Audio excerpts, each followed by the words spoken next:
তো দেখতে পাচ্ছেন পাখি কিন্তু ডিম পেড়েছিল, বাচ্চাও ফুটে গেছে। তো বাচ্চা ফুটে যাওয়ার পর পাখিদের একটা সমস্যা দেখা যায়, বাচ্চাদের কিন্তু পটির সমস্যা। তো অনেক পাখি হয় না, আবার অনেক পাখি হয়ে থাকে, যেমন এই পাখিটি হয়েছে। দেখুন এখানে বাচ্চাগুলো কিন্তু বড় বড় হয়ে গেছে, কিন্তু পটি দেখুন, পটিতে কিন্তু অনেক সময় কাদা কাদা ভাব হয়ে গেছে বা পটিতে কাদা হয়ে যাচ্ছে, পটি কিন্তু ছেড়াচ্ছে। এক্ষেত্রে কি হয়, পাখিদের হজমের সমস্যা হয়, সেক্ষেত্রে জ্বরের সমস্যা হতে পারে, বা সফট ফুড গম ভিজানো এইসব দিলে কিন্তু পাখিদের বেশি সমস্যা হয়।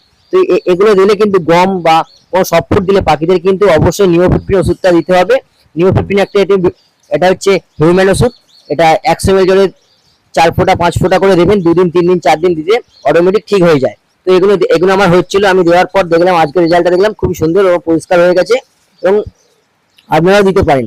এবার তাছাড়াও যদি অনেক পাখির ক্ষেত্রে সমস্যা থেকেই থাকে, যদি না হয় আপনারা কিন্তু বাহ্যিকের পাখিদের কচি কচি দুবরা ঘাস অবশ্যই দিতে পারেন। যেমন এই পাখিটিকে দিচ্ছে, খেয়ে গিয়ে বাচ্চাকে ফিট করাবে, অবশ্যই ঠিক হয়ে যাবে। ভিডিওটা ভালো লাগলে চ্যানেলটিকে অবশ্যই সাবস্ক্রাইব করবেন। ধন্যবাদ।